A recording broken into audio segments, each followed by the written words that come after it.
Master minds commerce చదవాలనుకునే 10th inter విద్యార్థుల తొలి ఎంపిక.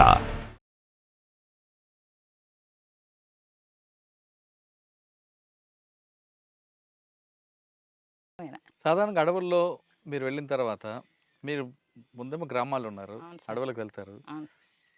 చక్కగా రాత్రప్పుడు ఫైరింగ్లు అవుతుంటాయి. మీకు హ్మ్. రూట్ ఎలా తెలుస్తామా? అప్పటికప్పుడు అంటే మామూలు పగలే అనుకుంటే ఎంచులు చూపిస్తారు. అవును సార్. కానీ రాత్రులు పారిపోవాలనుకో ఎలా అంటే ఎటు దొరికితే పారిపోతారా? లేదు మీకు ప్లాన్ ఉంటుందా? లేదు సార్, మేము నైటే తిరుగుతాం కదా సార్ ఎక్కువ. ఉమ్. అంటే మేము నడక మొత్తం నైటే ఉంటుంది కాబట్టి మాకు నైట్ పూట తిరిగినా కూడా రూట్లు ఎలా గుర్తుపెట్టుకుంటాం. అంటే ఏమన్నా పలానా చెట్టు, ఆహా, చెట్టు వాగులు అనేది అలా కాదు. పెట్టుకుంటారు? ఇప్పుడు ఈ ఊరు ఉందంటే వీపనగర్ అంటే వీపనగర్కి ఇటు వెనక సైడ్ ఏ ఊరు వస్తుంది. ఇట్లా పోతే స్ట్రేట్గా అడ్డమే పోతాం. ఒక బాటలే ఏం లే, ఇట్లా చెట్లు ఉన్నాయంటే చెట్లలో పట్టి పోవడమే. ఇట్లా ఈ ఫేస్లో పోతే ఇట్లా ఈ ఊరు వస్తుంది, గోపాల్ దిన్నే. అక్కడ ఆ ఊరికి అటు ఆపోజిట్ పోయిందంటే తుమ్ముకుంటూ వస్తుంది. ఇట్లాంటి ఇంకా కొండ గుర్తులు గుర్తులు. అంతే. ఆ. ఆ గుర్తులతో నుంచి ఆ రూట్లు గుర్తు పెట్టుకొని వెళ్ళిపోతాం. ఇంకా అంతే. అడవిలోనే అవును, కొంచెం మీకు ఇంకా కష్టం. తెలిసినప్పుడు తెలియకుండా రాత్రులు దారి తప్పుతారు కదా ఒక్కోసారి. ఆహా, ఎవరన్నా ఒక్కరు ఇద్దరన్నా ఉంటారు ఖచ్చితంగా. రూట్ తెలిసిన వాళ్ళు ఉంటారు ఆ దళంలో. ఇప్పుడు మేమంతా కొత్త వాళ్ళు ఉన్నాం అనుకో సార్, ఒక్క మనిషి అన్నా రూట్ తెలిసిన మనిషిని ఆ దళంలో పెడతారు. అంటే మనకు అలవాటు అయ్యి ఈ రూట్లు అన్నీ గుర్తు పెట్టుకునే వరకు ఆ దళానికి మొత్తం కూడా చూపిస్తారు. ఆ అట్లా విధంగా ఉంటుంది. అక్కడొకటి మాది. ఆ. ఇంకొకటి ఇంకొకటి అంటే అక్కడ అయిన తర్వాత కూడా నేను గంగన ఆ రోజు నైట్ ఇంకా దళం కలిసిలేదు. వీళ్ళు చాలా ఫైట్ చేసి తప్పించుకున్నారులే. ఆ రోజు మొత్తం ఒక పాప గుండె కిందనే ఉన్నది. నైట్ మొత్తం పోలీసు వాళ్ళు వెతికిండ్రు. 2 రోజులు ఉన్నదంట. భారత్ అని ఉండే, ఇప్పుడు హోంగార్డుగా ఉంది చూడు. ఆ పాప మొత్తం గుండె కింద ఒక 2 రోజులు అట్లే ఉన్నది. పోలీసులకు దొరికిలేదు. ఎట్లా ఉన్నదో ఏం కథ. మేము ఆ పాపను పోలీసు వాళ్ళు పట్టుకుంటారు అనుకున్నాం. మిలిటెంట్గా ఉండే సార్, వాళ్ళ సభ్యురాలు కాదు, కొత్తగా మిలిటెంట్గా ఉండే. ఇంకా పాప ఇక్కడ మిస్ అయిందని చెప్పి మస్తు వెతికినాం. ఆ ఊరు అని తెలుసుకున్నాం. అజిలాపురం పాప. 2 రోజులు ఉందా అమ్మాయి? ఆ, బా. అజిలాపురం. సాధారణంగా అడవుల్లో మీరు ఇందాక ఆకలేస్తుంది పంపించారు గ్రామాలకి, అవును సార్. చుట్టుపక్కల గ్రామాలు. వాళ్ళు ఆయన వెళ్ళి రావడానికి కనీసం గంటకు పైన గంట పడుతుంది 2 సార్. గంటలు అవును అనుకుంటారు. సార్. ఆ? ఇందులో 2 ప్రశ్నలు వస్తాయి. ఒకటి, అంతసేపు ఆకలి తెలగొన్నారు ఒకటి. ఉమ్. 2, ఆ గ్రామానికి వెళ్ళి ఆయన వస్తున్నప్పుడు పోలీసులే కావాలని పంపించారనుకోండి, నమ్మి అవును. అవును సార్. పోలీసులు కోవట్టుగా, అది తెచ్చింది గ్రామస్తులా లేదా పోలీసులు పంపిందని మీరు ఎలా నమ్ముతారు, ఎలా తింటారు అప్పుడు? అంటే మనకు దళ సభ్యుడు మనకు నమ్మకం ఒకటి. గ్రామంలో కోవట్టుగా పంపించిన వాళ్ళు కూడా అట్లా పంపించినట్టు మస్తు ఉన్నాయి. కానీ మనకు నమ్మకమే. సానుభూతి పరులు ప్రజల నమ్మకంతో ఇంకా మనం చేసేది. ఇంకొకటి ఆకలితో అంటే మన దగ్గర పల్లీలన్న ఏమన్నా ఒకటి ఉంటుంది, ఉడకబెట్టుకొని అవి వచ్చే వరకు కూడా ఆకలి అనేది తీర్చుకుంటాం సార్. మీరు కొండ మీద కానీ గుట్టల్లో కానీ వంట చేస్తే పొగ వస్తుంది కదా, అవును సార్. ఆ పొగ రాకుండా ఏమైనా టెక్నిక్ ఉందా? ఏం లేదు సార్, పొగ రాకుండా అంటే కాకపోతే సెంట్రింగ్గా చూసుకోవాల్సింది మనకు కాదు, దగ్గర. భూమిలో గోతు తీసి లేదు సార్, మట్టి మేమైతే పెట్టి బట్ట పెడితే వస్తుంది, పొగ రాదంటారు. అట్లాంటివి అయితే ఏం చేయలేదు. నేను ఉన్నంత వరకు అయితే మామూలుగానే పొయ్యి పెట్టుకునేది, వంట చేసుకునేది. ఇంకా అడవిలో అయితేనే పెద్ద లెక్క కాదు సార్. ఇక్కడ గుట్టలు ఇట్లా ప్లేన్ ఏరియాలలో గుట్టల్లో అయితేనే కొంచెం అప్పుడు పోలీసు వాళ్ళు తిరగడం ఎక్కువ ఉంటుండే కాబట్టి కొంచెం తొందరగా గుర్తుపట్టి కూడా అట్లా కూడా ఎన్కౌంటర్లు జరిగినాయి సార్. ఇట్లా మేము తప్పించుకొని పోయినాక కూడా ఇద్దరం, నేను గంగన్న ఒక 10 చేనులో ఉంటే కూడా మా చేనంచు పోంటే పోయినరు. అసలు ఆ సెలకాయన ఊరికొచ్చి మమ్మల్ని లేపిండు. మేము నిద్ర పోతే కూడా, అన్న లేవండి పోలీసు వాళ్ళు ఇట్లకెళ్ళే పోతున్నారు అని అంటే లేచి కూర్చున్నాం. అప్పుడు ఇంక ఏం చేయలేము. ఎంతసేపు ఉన్నా ఫైటింగ్ ఇచ్చి తప్పించుకోవడం, చనిపోవడం. ఇంక అదే ఇంకా సాధ్యమైన వరకు తప్పించుకోవడానికే ప్రయత్నం చేస్తాం సార్. ఇప్పుడు మీరు తప్పించుకుని ఎన్కౌంటర్ చెప్పారు, అవును సార్. కానీ మీరు చేసిన దాడులు మేము చేసిన దాడులు అంటే చాలా వరకు కూడా ఇంకా బాగా గుర్తుండిపోయిన ఒకటి చెప్పండి. చాలా వరకు ఇంకా నేను ఎక్కువ దాడులలో లేను సార్. నేను ఉండడం ఇది పోలింగ్ ఒకటి. బూత్ మీద అటాక్ ఉందట కదా. అవును సార్, పోలింగ్ బూత్ పైన ఈయన కొడికిల దగ్గర రికీ చేసినాము ఫస్ట్. కొన్ని రికీ చేసి కూడా ఫెయిల్ అయినాయి సార్. నేను స్పెషల్ దళంలో ఉంటే తర్వాత కూడా ఈ కల్వకుర్తి నుంచి తీసి కూడా మళ్ళీ స్పెషల్ దళం ఏర్పాటు చేసిండ్రు. అప్పుడు స్పెషల్ దళంలో నేనే మహిళగా ఉన్నా సార్. నేను కుడికిళ్ళ అప్పుడు ఎలక్షన్లు ఉన్నాయి, ఏదో ఓటింగ్ ఉన్నది ఉంటే పోలీసు వాళ్ళు తక్కువ ఉన్నారు. అప్పుడు పోలీసు వాళ్ళని చంపాలని అయితే కాదు సార్, ఏంటంటే వెపన్స్ తీసుకుపోవాలి. మనకు వెపన్స్ తక్కువ ఉంటాయి కదా ఇక్కడ దగ్గరలో, ఎట్టనైనా చేసి వాళ్ళని చనిపోకుండా వాళ్ళ మీద అటాక్ చేయాలి, వెపన్స్ అయితే తీసుకుపోవాలి అనేది ప్లాన్ సార్ మాది. అయితే ఫస్ట్ ఒక ఇద్దరిని పంపించి ఎక్కడెక్కడ నిలబడినరు ఏందనేది రిక్కి చేయించినాం. చేయించిన తర్వాత ఇక్కడ అది స్కూల్ ఉన్నది కుడికల్లా కుడికిల స్కూల్ కుడికిల, దగ్గర. అవును. ఇక్కడ ఒక మనిషి అక్కడ ఒక మనిషి ఆడొక మనిషి కూర్చున్నారు అనేది మనకు ఇన్ఫర్మేషన్ సార్. అయితే ఇక్కడ ఒక ఇద్దరం పోవాలి, అటు పక్క ఒక ఇద్దరం పోవాలి అనేది అనుకున్నాము. అనుకొని పోయినాము. పోయిన తర్వాత ఏంటంటే పొయ్యి దగ్గరికి పోయిన తర్వాత సరెండర్ కాండి అని చెప్పి మొత్తుకున్నాం సార్. మొత్తుకుంటే కూడా ఒక అతని చేతులు ఎత్తింది కానీ ఒక అతను ఫైరింగ్ చేస్తున్నాడు సార్. ఫైరింగ్ చేస్తుంటే ఇంకా ఫైరింగ్ మనం ఆత్మరక్షణ కోసమే ఆ రోజు ఫైరింగ్ చేసారు మనలు. ఫైరింగ్ చేస్తే అతనికి తూట తలిగి పడిపోయిండు.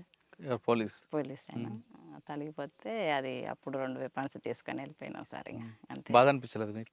బాధ ఉంటుంది కానీ ఇంకా మనం వాళ్ళు ఫైరింగ్ చేసినప్పుడు తప్పదు కదా సార్. మరి ఇంకా చంపాలనేది అసలు కానే కాదు. చంపకుండా అంటే వాళ్ళు ఎట్లా సరెండర్ అనగానే మీకు ఆయుధాలు ఇస్తే మీరు చంపేవారు కదా? లేదు కాదు, చంపేవాళ్ళు కాదు. ఆ విధంగా ఆయుధాలు ఇస్తే గవర్నమెంట్ వాళ్ళకి సస్పెండ్ చేస్తుంది కదా? చేస్తారు కానీ ఇంకా వాళ్ళకి తెలుస్తుందా సార్ అవన్నీ. ఇంకా కాకపోతే ఇంకా దాడి చేసి ఎత్తుకపోయింది అనేది ఒకటి ఉంటుంది. వాళ్ళకు ఉంటుంది కాబట్టి వాళ్ళు అటాక్ చేస్తారు, మా ప్రతిఘటించడానికే చూస్తారు. కొంతమంది సరెండర్ అయినరు, 2-3. ఒక అతనే ఫైరింగ్ చేస్తే అతన్ని కొంచెం ఫైరింగ్ చేసి ఆ విధంగా బాగా ఇంకా గుర్తున్న సంఘటన ఉందా? ఇంకా ఆ విధంగా అంటే ఒక దగ్గర చెదలగుమ్మి ఎన్కౌంటర్లో కూడా మేము మహిళలమే తప్పించుకున్నాం సార్. 4 చెదలగుమ్మి అని అడవిలో సార్ అది. అంతా స్నానాలకు పోయినాం మేము. మళ్ళా స్నానాలకు పోతే మన వాళ్ళంతా దళం అప్పుడు క్యాంపు నడుస్తుంది. అక్కడ అందరూ ఉన్నారు. ప్రభాకర్ ఉన్నారు, అది ఈ సామశివుడు ఉన్నాడు. మొన్న చనిపోలేదు సార్ సామశివుడు. మొన్న కోనాపూర్ సామశివుడు ఆయన ఉన్నాడు. మా కమాండర్ కూడా కొద్ది రోజులు ఇక్కడ కలకుర్తి ఏరియాలో. అశోక్ చనిపోయిన తర్వాత ఇంకా ఆయన కూడా కమాండర్గా ఉన్నాడు. అక్కడ అచ్చంపేట సైడ్ కూడా కమాండర్గా పనిచేసి ఆయన దగ్గరనే పనిచేసినాం మేము. అందరు స్నానాలకు వెళ్ళారా? స్నానాలకు ఆ 4 పోయినాం సార్. నేను రమకాంత్ భార్య ఉండే ఒక ఆమె ఇంటి దగ్గర పెళ్లి చేసుకొని వచ్చిండే. ఈ రజిత కాక పద్మ అని ఉండే. ఆ పాప సరిత అని ఒక పాప ఉండే. ఇంకొక అమ్మాయి ఉండే, భార్యతో ఏమో ఉండే. వీళ్ళందరి కొత్తనే నేనే కొంచెం అటు తెలిసిన మనిషిని, ఇంకా కొద్దిగా సీనియర్ మనిషిని, కొద్దిగా ఏరియా ఎక్కడన్నా పోవాలన్నా తెలిసిన దాన్ని. అందరిని స్నానాలకు పంపించిండు. పక్కన జనార్దన్ షికారుకి పోయిండ్రు, ఏమన్నా దొరుకుతుందేమో కానీ వెపన్ తీసుకొని షికారుకి వెళ్ళిండ్రు. మమ్మల్ని ఆడ స్నానం చేయండి అని చెప్పి వెళ్ళి దారం మొత్తం పైన ఉన్నారు. 2 మళ్ళీ సమానికి వెళ్ళిండ్రు సార్. ఇంకా క్యాంపు కాబట్టి సామాన్ ఎక్కువ కావాలి కదా అడవిలో. పెంటల అది ఎవరో దగ్గరలో ఉంటుంది అక్కడ, చెంచు పెంటలు ఉంటాయి సార్. అట్లా దాటుకుంటా నడుచుకుంటూ వెళ్ళిపోయిండ్రు. ఇంకా కొంతమందే ఉన్నారు, బాగానే ఉన్నాం సార్. 30 మందికి ఎక్కువ ఉన్నాము, 30-40 మంది ఉన్నాము. ఇట్లా అక్కడ 3 బ్యాచ్లు ఇట్లా ఉన్నాము మేము. ఇంకా పోలీసులకు అప్పటికి క్యాంప్ జరుగుతుందనే విషయం తెలిసినా సార్. వాళ్ళకి తెలిసి ఇట్లా సామాన్కు అక్కడ పోయినాం కదా సార్ మేము. అయితే పోలీసు వాళ్ళు ఇక్కడ మేము దళం మొత్తం క్యాంప్ ఇక్కడ ఉంటే ఇక్కడ మధ్యలో వాగు ఉంటుంది సార్. ఇత్తల పోలీసు వాళ్ళు వచ్చి ఉన్నారు, అపోజిట్ గుట్ట మీద పోలీసు వాళ్ళు ఉన్నారు సార్. పోలీసు వాళ్ళు ఉంటే అప్పటికి మాకు తెలియదు, మేము కింద ఉన్నది వాళ్ళకి తెలియదు, వాళ్ళ పైన ఉన్నది మాకు తెలియదు. స్నానాలు చేసుకుంటాం మేము కూడా ఉన్నాము. వీళ్ళు షికారు పోయిన వాళ్ళకి కూడా తెలియదు సార్. తెలియకుంటే ఇంకా అక్కడ ఒకటి ఏంటంటే సమానికి వెళ్ళిన వాళ్ళు 2 విజయ్ అని ఉండే. విజయ్ ఇంకొక అతను, వాళ్ళు సామాన్ మూటలు ఎత్తుకొని వస్తుంటే పోలీసు వాళ్ళు చూసిండ్రు. మనోళ్ళు ఈడెందుకుంటారు అవతల కదా ఉండేది అని చెప్పి ఎమ్మడే సామాన్ పోయిన ఫైరింగ్ చేసిండ్రు. అప్పటికి మేము స్నానాలు చేసి క్యాన్లలో నీళ్ళు పట్టుకొని గుట్ట ఎక్కుతున్నాం సార్. ఇంకా పైకి క్యాంప్ మీదకి ఎక్కుతున్నాము. సరిత అని చెప్పి శ్రీకాంత్ భార్య ఇప్పుడు ఉంది సార్. ఇప్పుడు ఆ పాప ఎక్కడ? అచ్చంపేట ఈ ఐనూలు. శ్రీకాంత్ ఆ పాప ఏం చేసిందంటే మాకన్నా ముందర క్యాన్ ఎత్తుకొని పైకి ఎక్కింది. అప్పటికి ఆ ఫైరింగ్ అయ్యేదావిడ ఏం చేసిండ్రంటే దళం మొత్తం వెళ్ళిపోయింది. ఇంకా లేదాడ క్యాంప్ అందరు వెళ్ళిపోయినారు. మేము వాగులోనే ఉన్నాము. ఇక్కడ పోలీసు వాళ్ళు వచ్చినారు. పోలీసు వాళ్ళు దిగి కూడా పైకి ఎక్కినారు, మేము ఉన్న ప్లేస్లోకి ఎక్కినారు. వీళ్ళు సెంట్రీ ఇక్కడ షికారుకు పోయిన వాళ్ళు రాలే, మేము వీళ్ళని చూసుకుంటూ ఉన్నాము. ఇంకా పైకి ఎక్కి పాపలు ఒల్లి పెట్టినా కూడా మమ్మల్ని పట్టుకునే వాళ్ళే పోలీసు వాళ్ళు. ఆ పాప ఏం చేసిందంటే డ్రెస్సులు వేరే ఉన్నాయి, కొత్త పాప అసలు డ్రెస్సులు వేరే ఉంటే సెంటర్ దగ్గర ఎవ్వరు లేరు, మనోళ్ళు అయితే ఒక్కరు కనబడతలేరు అని క్యాన్ ఆడనే పెట్టి కిందకి దిగి వచ్చింది అంతే. ఇంకా ఇట్లా సెంటర్ ఉంటుంది, సెంటర్ దగ్గర కింద పెట్టింది. పోలీసు వాళ్ళు ఆ పాపను చూసలేరు అంతే. మేము సీరియల్ కట్టుకొనే ఉన్నాం, మళ్ళీ అప్పటికి స్నానాలు చేసి సెంటర్ దగ్గర పెట్టి ఇంకా కిందికి దిగి వచ్చి నాకే చెప్పింది. అక్క మనోళ్ళు అయితే కనబడతలేరు, ఎవరో కొత్త వాళ్ళు కొత్త కొత్త డ్రెస్సులు కనబడుతున్నాయి అని అన్నది. కొత్త కొత్త డ్రెస్సులు అంటే కూడా నేను పోలీసు వాళ్ళు అని అనుకోలే. సరేలే ఎందుకైనా మంచిది, మనం డైరెక్ట్ ఎక్కొద్దు, ఇట్లే వాగులంగా కొంత దూరం పోయి మనం అట్లా రిటర్న్ వెనకంగా వచ్చి చూద్దామని అన్న అడవిలో. అంటే సరే అని చెప్పి అలా ముగ్గురిని తీసుకొని నేను నలుగురం కొంత దూరం ఇంకా పోతున్నాం. ఇట్లే క్యాన్లు ఇడిచి పెట్టినాము, ఇంకా బ్యాగులు ఉన్నాయి, ఇట్లా చీరల మీదనే ఉన్నాం అడవిలో, బ్యాగులు ఉన్నాయి. పోతుంటే ఏమైందంటే మా ఈ జనార్దన్ ఇద్దరు పక్కన ఇద్దరు ఇంకా షికారు పోయిన వాళ్ళు వచ్చిండ్రు. వస్తే వాళ్ళు పైనుంచి పోలీసు వాళ్ళు కిందికి దిగుతున్నారంట. మళ్ళీ దిగుతుంటే వీళ్ళు ఏమనుకున్నారు, మనోళ్ళే కదా పైనుంచి ఎందుకు కిందికి దిగుతున్నారు అని చెప్పి వీళ్ళు వస్తున్నాం అని దగ్గరికి వెళ్ళిండంట.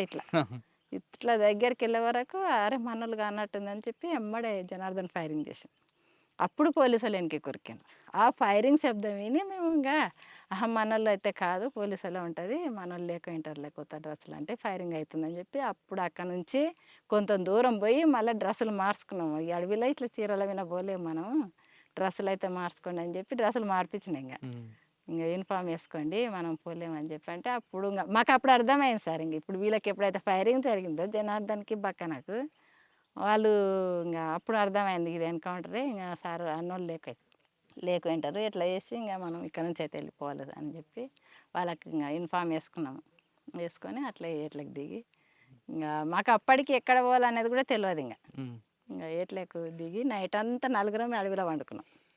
ఇప్పుడు కృష్ణానది ఉంది కదా సార్, కృష్ణానది దాటి అవతలకి అడవిలో వండుకున్నాం. ఇంకా ఒకరం ఎట్లా సెంటర్ కూర్చుంటాం, ఇంకేం భయం అదేందో కానీ సార్ చాలా ధైర్యం ఉంటుందిలే, ఆడేలాం కదా మనం ఎట్లా అనేది అయితే ఏముండదు, చాలా